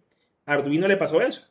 Arduino sacó sus modulitos Arduinos y China los copió y invadió el mundo de puro Arduino chino, de Arduino original, Arduino chino, Arduino original, ¿sí? Y eso pasa muchísimo con los productos que son modulares. ¿Cuánta competencia no tiene Lego, por ejemplo?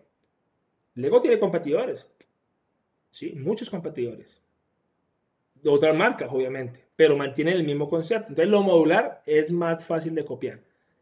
Una desventaja de lo modular es que el desempeño puede bajar porque el tamaño de las cosas puede ser más grande.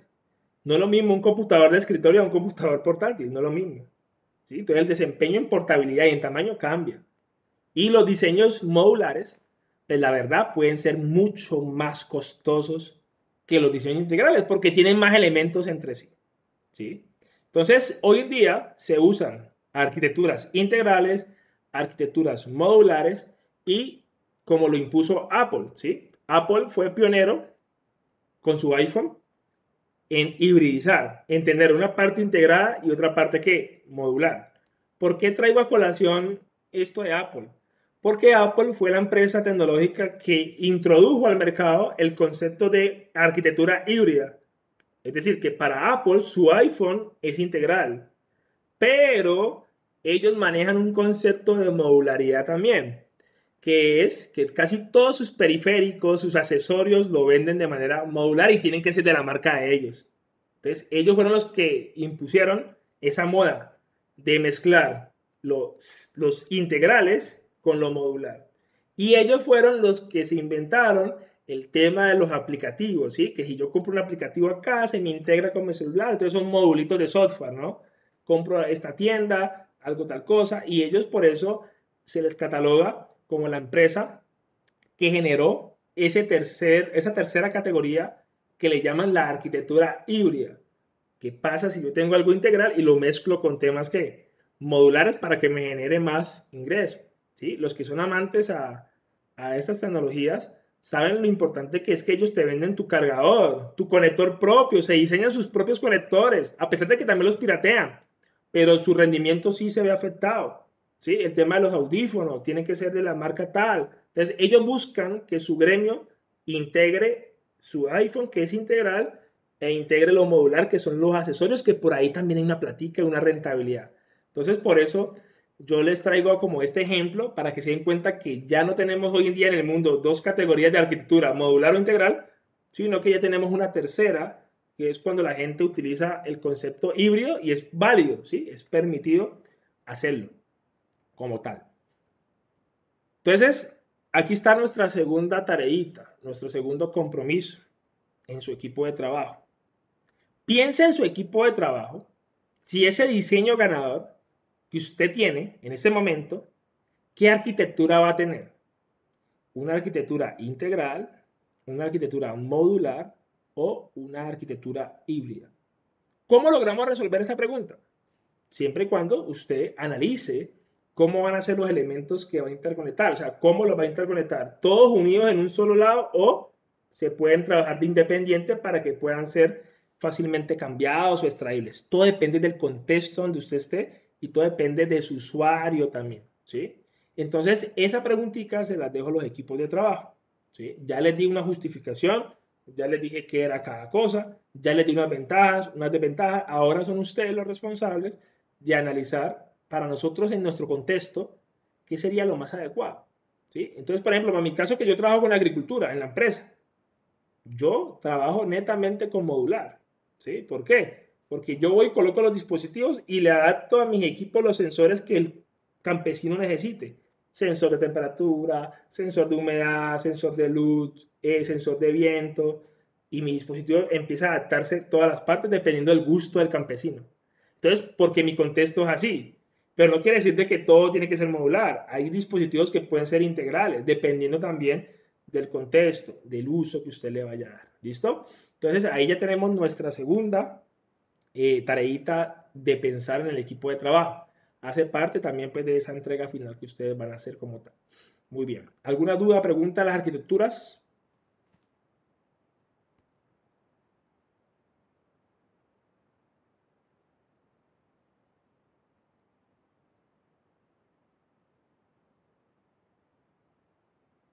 No, No, profe.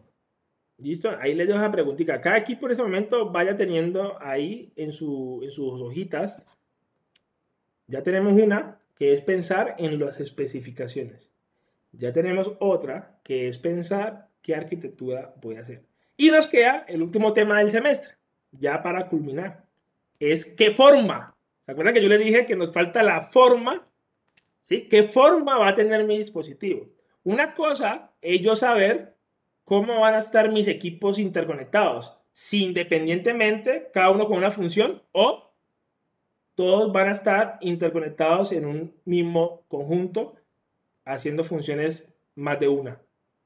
Pero ahorita me interesa es la forma, ¿sí? Entonces, supongamos, alguien me dice, profe, mira, yo voy a hacer una forma circular o en tipo anillo, o profe, yo quiero trabajar en rectángulo, o quiero trabajar de pronto más cuadrado, o quiero trabajar figuras geométricas híbridas, estilo pues hexágono, pentágono, etcétera, ¿sí?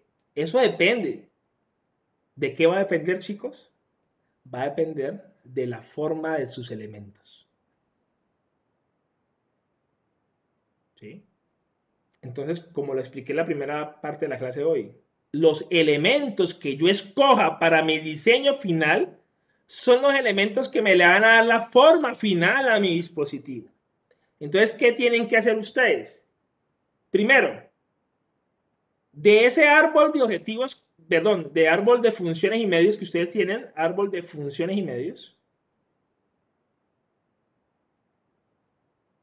empiecen a seleccionar, ¿sí?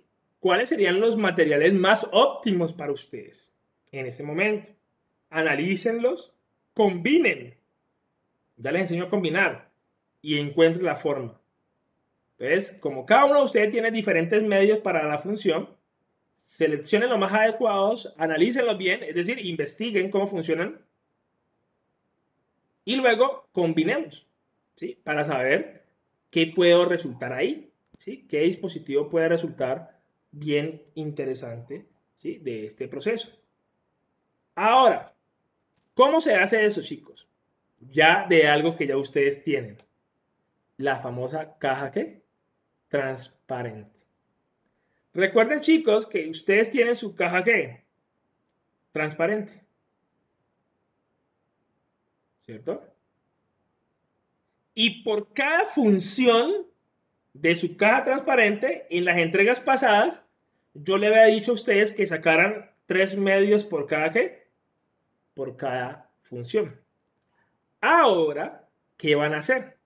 Van a agarrar una tabla, miren acá, una tablita donde van a colocar todas las funciones de su caja, ¿qué? Transparente, y van a colocar los medios que usted tenga para resolver esa, ¿qué? Esa función. Ejemplo, en mi caso, la remachadora, ¿sí? Yo tengo una función de la remachadora que se llama convertir energía en traslación. ¿Qué elementos existen en la vida real que me permiten hacer esa conversión de energía? Ah, un motor giratorio, un motor lineal, un solenoide, una pistola de riel. ¿Qué elementos me permiten acumular energía a nivel de un taladro, una remachadora? Un resorte, una masa en movimiento. ¿Qué elementos me permiten aplicar energía de traslación al clavo? Un sistema de un solo impacto, un sistema de múltiples impactos o un sistema de un clavado nomás. Pero ojo, esta X, ¿por qué la puse aquí? Porque no vayan a colocar aquí funciones. Aquí solamente se colocan, ¿qué? Medios. ¿Sí? Por cada bloquecito, ¿sí? Por cada uno de los bloques que usted tenga en su caja, ¿qué? Transparente, van a hacer su tabla y le van a colocar al lado los diferentes medios que usted tenga. ¿Sí? Entonces, miren lo chévere del asunto. Si yo aquí tengo 4, 2 y 3, entonces yo multiplico, yo digo, tengo 4 por 2 por 3, es decir, que hasta aquí llevo 24 combinaciones diferentes o alternativas diferentes que van a salir. Imagínense, yo puedo crear un taladro con un motor, con una masa de movimiento, con un sistema de un solo impacto, o puedo crear un taladro con un solenoide, con un resorte, con un sistema de múltiples impactos, o puedo crear un taladro con una pistola de riel, un resorte o un sistema de un solo impacto. Es decir, que gracias a esta tabla yo me voy a dar cuenta cuántas posibles formas van a salir de mi diseño. Imagínense, 24. Obviamente, chicos, no vamos a hacer las 24. Pero sí voy a analizar las mejores combinaciones que sean acordes ¿a qué? A mi usuario, a mi contexto y a mis criterios técnicos que yo haya seleccionado. Ejemplo, voy a combinar, voy a hacer mi primera combinación que yo analizo que puede darse. Quiero crear un taladro con un motor giratorio. quiero crear un taladro con un resorte. Quiero crear un taladro con un sistema de un solo impacto. Entonces, ¿qué vengo y hago acá? Hago el boceto, ¿sí? A mano alzada, de cómo me va a quedar la forma con los elementos que escogí. Entonces, si yo dije que escogí un motor giratorio, entonces aquí yo pongo el motor, ¿cierto? Aquí está el motor. Si yo dije que voy a utilizar un resorte, el motor se va a unir a unas poleitas y el resorte va a estar acá. Y si yo dije que iba a utilizar un sistema de un solo impacto, es con un gatillo y aquí está el tema de la remachadora. Y si ustedes miran, chicos, si ustedes miren cómo conecté los elementos para darle ya funcionalidad real a mi taladro. Y ustedes dirán, profe, ¿y cuál es la forma final? Nada más y nada menos que miren la forma final. Yo sé que mi carcasa va a tener esta forma. Mi gatillito. ¿Sí? Y aquí va a estar en forma de ¿qué? De pistola. ¿Por qué? Porque los elementos internamente están conectados de esa forma. Si usted me dice, profe, en mi proyecto yo escogí un motor lineal, un sistema de múltiples impactos, una masa en movimiento, y usted me dice, profe, mira, yo los interconecté así, aquí va a estar, por ejemplo, el sistema de masa en movimiento, y aquí está un motorcito acá arriba, ¿sí? Que va a activar este aparatico que está acá. Entonces uno dice, mira, entonces tu forma de tu diseño puede ser, ¿sí?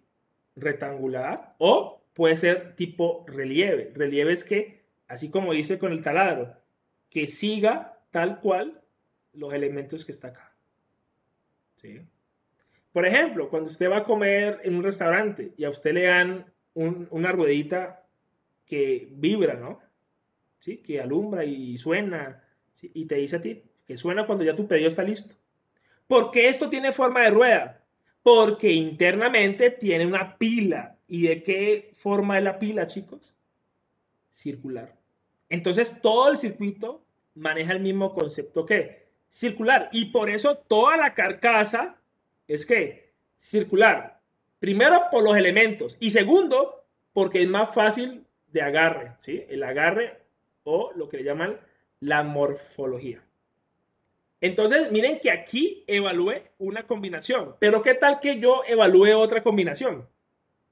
¿Qué tal que yo diga, uy, voy a trabajar con un motor giratorio, con un resorte y con un sistema de múltiples impactos? Entonces, miren que la forma me cambió, porque cambié ¿qué? El sistema de múltiples impactos. El sistema de múltiples impactos tiene diferentes posiciones de velocidad. Entonces, posiblemente la forma final, ¿sí? De mi dispositivo tenga que tener en cuenta que esto va a ir moviendo acá, ¿sí? Va a estar moviendo acá. Y posiblemente me queda más estilo de mano. El motor lo puse así para que sea estilo motor tool. Me puede cambiar la forma. Pero si alguien dice, profe, ya no quiero utilizar un motor, quiero utilizar un solenoide, estás probando las combinaciones. Estás combinando diferentes medios, ¿sí? Para hacer tu forma final. Mira, en vez del motor voy a utilizar un solenoide. Mira, el solenoide es como una especie, pues, de imán, ¿sí? Que se empuja de acuerdo a la parte eléctrica, ¿sí? Y él sube y baja, sube y baja. Pero mira que no tiene gatillo. Entonces, como no tiene gatillo, posiblemente la forma la puedo hacer estilo un motor tool de mano, ¿sí? Un motor toolcito de mano que sea más fácil para perforar. Entonces, ahí es donde aparecen las combinaciones. Me puedo quedar todo el día haciendo las 24, ¿qué? Haciendo las 24 alternativas. Uno normalmente al diseño, ¿sí? ¿Cuántas hace? Uno puede hacer entre una y dos combinaciones, ¿sí? Como para ver cuál diseño me queda mejor a mano alzada. Y ya, cuando tú dices, definitivamente me quedé con este. Me quedé con un gatillo, con el de un solo impacto, el motor y el resorte. Y ya, cuando tú escoges este o determinas que así va a estar, ahí sí ya tú empiezas a hacer tu diseño conceptual, puedes llamar la materia así, pero ya digitalizado con mayor detalle, porque ya en el boceto se va a ver la forma ya real, de acuerdo a sus elementos reales de su diseño. Entonces, normalmente en esta tablita, chicos, que les mostré aquí, uno logra probar dos combinaciones, ¿sí? Uno del equipo de trabajo dice, bueno, chicos, a futuro, ¿qué tal que yo tenga ahí un Arduino, tenga otra cosa? Y ya usted sabe que empieza a unir esos elementos y darle dos formas. Luego usted se queda con una, obviamente. ¿Uno con cuál se queda? Uno se queda con la combinación que mejor le responda a sus requerimientos, que mejor le responda a sus criterios técnicos y que mejor le responda a su usuario, ¿sí? Entonces, ya uno hace y uno dice, bueno, este es mi boceto, ya cómo van a estar interconectados los elementos. Y ya, ahí luego ya usted construye lo que se le está pidiendo a ustedes, un modelo final, pero ya al detalle, ¿sí? De cómo van a estar ubicados los elementos dentro de la forma final de su dispositivo, ¿sí? Y hasta aquí ya uno llega al diseño conceptual. De ahí para allá sigue otro diseño que no se ve este semestre. Usted lo van a ver más adelante en otras materias, que se llama el diseño de fabricación, que es ya agarrar este boceto conceptual y empezar ya a comprar los materiales, el motor, y empezar ahí sí a ¿qué? Armar. Por eso la materia se llama diseño conceptual, porque llegamos hasta la parte ¿qué? Conceptual. Y ahí para allá, ustedes van a ver en sus carreras diseño mecánico, diseño electrónico, diseño eléctrico, diseño mecatrónico, diseño multimedia, diseño informático, porque ya, como ya tengo un diseño conceptual, ahí sí ya empiezo a combinar, ¿sí? Mis piezas y ahí sí crear un producto totalmente ya terminado. Y esto es lo que se le llama, chicos, análisis morfológico. Ya hacer esta berraca tabla con sus medios, combinar, como lo acabé de hacer, ¿sí? Combinar, hacer el boceto, uno normal, hace dos combinaciones normalmente. Si tú quieres hacer más, pues puedes hacer más, pero uno normalmente en diseño alcanza a hacer como dos combinaciones claras, hace su boceto y luego ya se queda con uno, ¿sí? Para poder de ahí para allá, sí, empezar la siguiente fase, que lo verán pues en otros semestres. Entonces, ya con esto terminamos la tercera etapa de diseño. ¿Cómo se llama la tercera etapa de diseño? Implementación del análisis morfológico, ¿sí? Ya pasamos por análisis e interpretación, ya pasamos por lo que yo le llamo ideación y ya pasamos por análisis morfológico. Entonces, ¿qué nos falta a nosotros? Esto es lo que nos falta ya para culminar nuestra entrega final.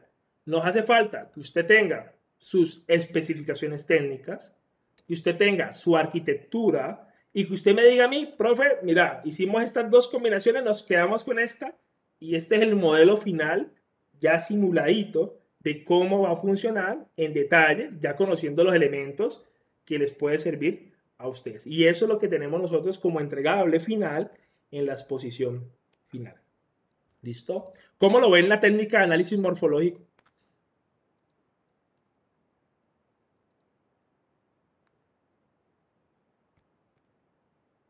Pues estructura bien lo que va a ser como el producto Lo estructura y muy que bien. Exactamente, lo estructura muy bien y da la opción de que tú puedas probar otras cosas. Miren que hay empresas, chicos, hay empresas que hacen esto. Y muchas de las empresas de tecnología llegan y dicen, hoy, 24 de mayo, vamos a producir esta combinación. Entonces sacan un taladro así. Y un mes después, con que ya cambien un material, sacan un nuevo producto diferente, pero ya hicieron todo un proceso de diseño. O sea, no tienen que volverse otra vez al principio, sino que ya cambiaron un elemento y les cambió la forma. Y otro mes después, sacan el otro motor, así, otro taladro.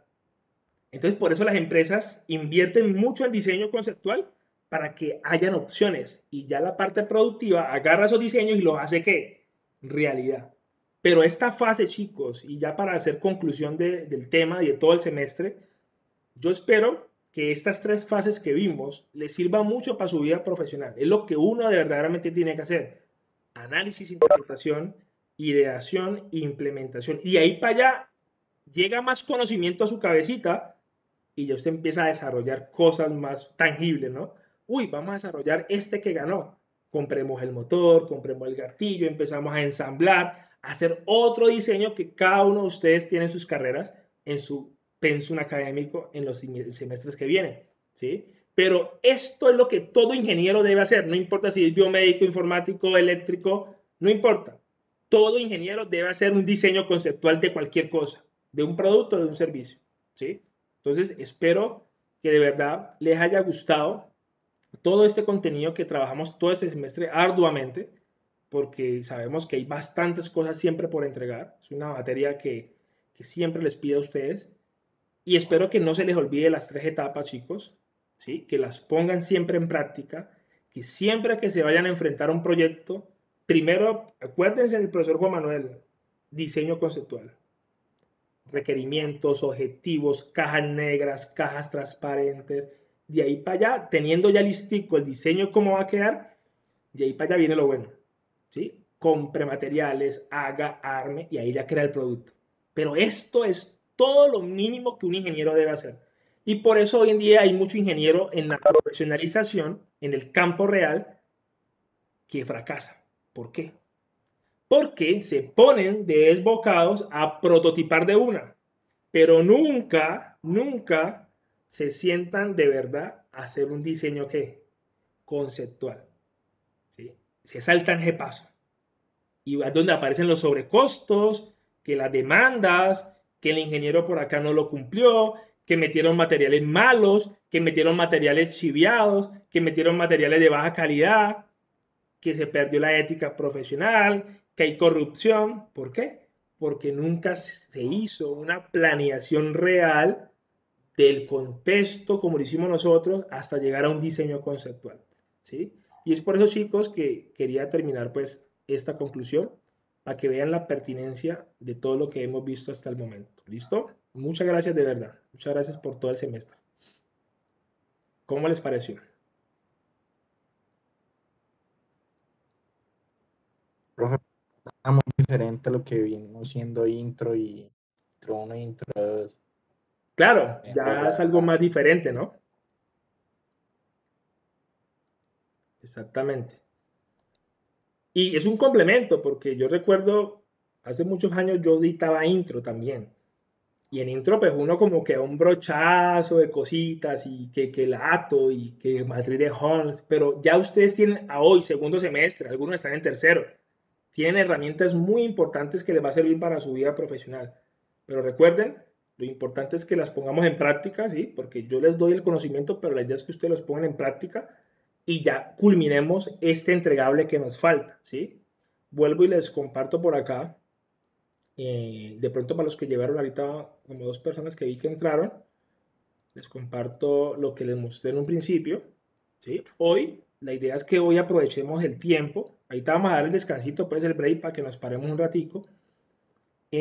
Hoy ya culminé mi contenido, ya quedo contento, he cumplido con mi contenido como profesor, pero quiero que ya lo pongamos en práctica, ¿sí? Nos falta todo esto, estas 3 cositas, especificaciones técnicas, la arquitectura del producto y la forma, ¿no? El análisis morfológico. Esto es un trabajo en equipo, o sea, esto lo tienen que trabajar ustedes en equipo, ¿sí? Porque ya cada equipo de ustedes tiene su idea, ¿qué? Ganadora.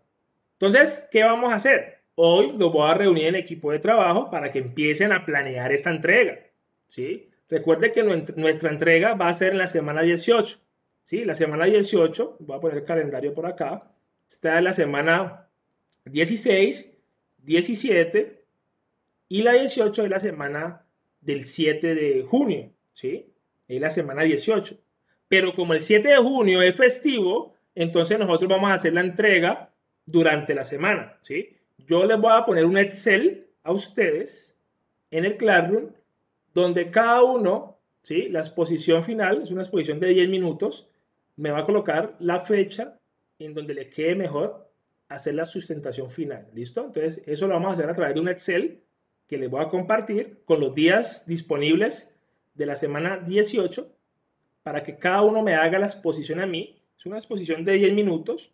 Usted la exposición la puede hacer, obviamente, mediante una infografía, como lo hemos hecho siempre nosotros, ¿sí? O una presentacioncita que usted quiera hacer. ¿Listo? Entonces vamos a coordinar esa entrega. Como es un festivo que se viene en junio, ya ustedes no están viendo clases tampoco, pero yo tampoco estoy dictando clases más, pero vamos a coordinar, cada uno se va a registrar en el Excel y me va a decir, profe, mi equipo decidió entregarlo, ¿sí? El viernes tal o el miércoles tal, y yo ya me cuadro, obviamente colocaré mis horarios disponibles para eso, ¿listo? Recuerden, como entregables, nos hace falta que culminen ya el informe final con el tema nuevo de hoy. La sustentación tiene nota, ¿sí? Que ya la vamos a colocar en el Excel. Y el modelo, chicos, el modelo virtual de detalle, que también se entrega para esa semana 18. La otra semana, que es la 17, es muy importante. ¿Por qué? Porque la vamos a utilizar para yo revisar lo que lleven en el transcurso de esta semana respecto a las tareas que dejé hoy. Y vamos a hacer 2 evaluaciones que falta terminar.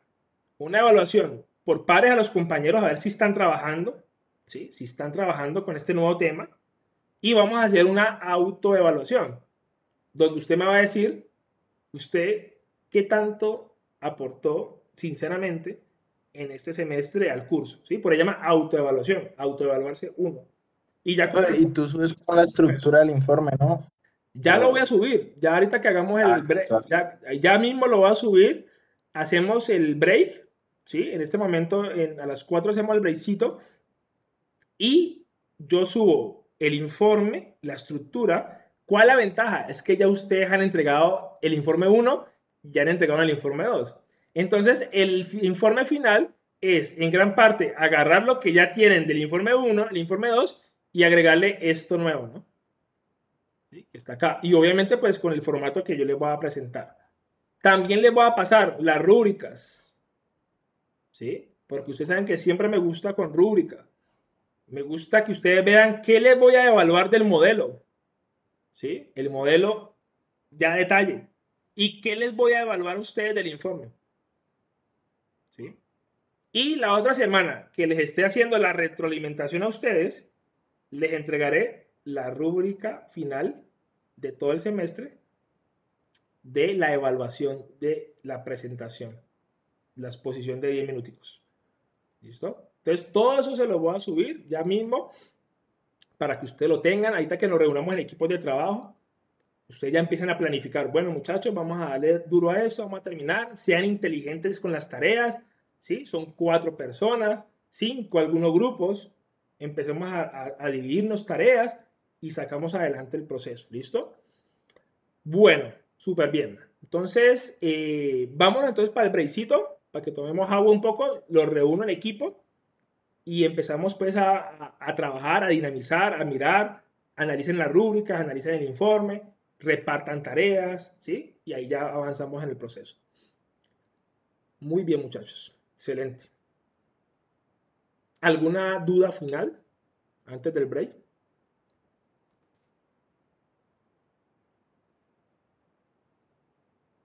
No, profe. Listo, perfecto, muchachos. Bueno, entonces, Qué pena. dime. Cuando estaba explicando la posición y un Excel, pues ahí se me escuchó como entrecortado. Entonces me podría repetir Sí, eso, por favor. claro. Es que lo que le estaba explicando Mateo, nosotros vamos a irnos una semana más. O sea, normalmente el semestre normal, sin que hubiese pasado por lo del paro y que la flexibilidad académica que hubo también, que se acabó el viernes pasado, entonces nos vamos a alargar una semanita más para que usted entregue un buen trabajo y tampoco esté... Por mi parte, yo peleé mucho por eso, porque yo no quería que la otra semana me entregaran así todo rápido, ¿no? Porque no quiero que las cosas sean así. Entonces yo dije, voy a irme hasta la semana 18 para que usted haga una buena entrega, tenga un poquito más de tiempo y que puedan hacer sus modelos bien chéveres a detalle en su equipo y puedan sacar una muy buena nota al final. Entonces, normalmente la semana 18 la vamos a presentar, pero la semana 18 hay un festivo, que es los festivos de junio, que vienen 2 de seguidos. Entonces, como no nos podemos ver el festivo, entonces, ¿qué vamos a hacer? Vamos a hacer un Excel donde yo les voy a colocar los espacios de presentación de cada equipo, grupo 1, grupo 2, grupo 3, y ustedes se van a registrar, profe, este espacio me sirve para mí, este espacio me sirve para mí, ¿sí? Para que ya en el transcurso de la semana, cada uno me haga su exposición. Yo estoy aquí, lo voy a escuchar. También va a haber una persona escuchándolos a ustedes, que es una persona experta en diseño, para que les dé retroalimentación en el tema y ustedes aprendan más. ¿Listo, Mateo? Listo, profe, gracias. Entendido. Súper. Bueno, chicos, entonces vamos al descansito. Vemos a las 4:15, pues. Vamos a tomar agüita mientras subo la información yo.